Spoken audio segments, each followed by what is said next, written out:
May kwento pala ang tropa. May lakad kami at si Paring Bugil ang magmamaniobra. Ang laki nga ng barko niya kasi nga today ang punta namin sa pulo ng talim. Sarap manakbo ng matulim. Ang seseryoso ng mga gwapo. Makunan nga ng diretsyo.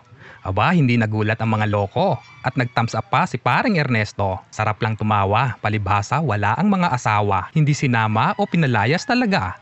Pero ibahin si Spencer, hatak ang asawa. At sensya na Paring Noel, binata ka pa pala. Ang bangkang ito ay medyo matulin. Ang layo na nga ng aming nararating. Buti dito sa lawa walang pating. Kung hindi, nakakapraning. Sarap nga ng kwentuhan. Ang topic nga kung sino ang matapang. Lahat daw ng ayaw ng asawa ay kayang gawin daw. At take note, nakasigaw pa ha.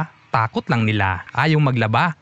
Akunahan ng magbabanlaw. Ayaw magsaing. Ito na nga nagluluto kahit may bahaw. Medyo malayo na ang aming nilakbay. Wala nang matanaw na mga barangay. Diretso lang kapitan at malapit na tayo sa ating pupuntahan. Hindi matapos ang kwento. Ito nga't kinukwento noong buhay pa ang aking lolo. Sobrang linamnam daw ng kanduli noon. Malinaw ang lawa at walang basura, ganon. Sa Tagapo may talbusan daw. Nagkalat din ng tungo, lima-lima at mayatbang.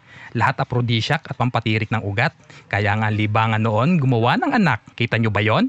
Di amin yun. Ewan ko ba sa aking mga ninuno ni walang pinamana kahit lupa sa paso. Ang tamad magbakod. Ay ito na, sinimulan na. Binuhos na nga sa plastic na baso.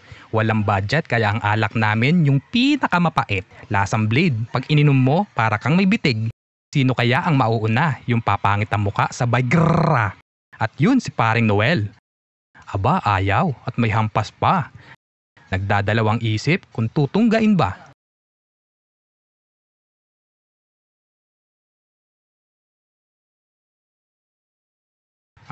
Kumuha lang pala ng chaser. Glok glok glok glok.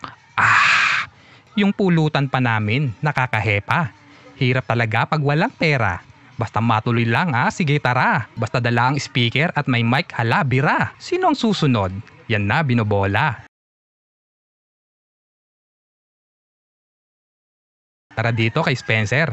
Aba at ngumisi pa. Sabay smile. Aba sumignal pa. Ayaw maulit kaya ipinakita. Buti na lang maganda ang tanawin. Kaya ang murang alak parang black label na rin. Yun nga lang lasang tiner. Buti ang aming chichirya malakas ang betchen. Umiikot na naman. Masama ang tingin ni Paring Amay. Ito ay para sa piloto. Pero oops, isa lang. At baka makarating tayo sa Grand Line.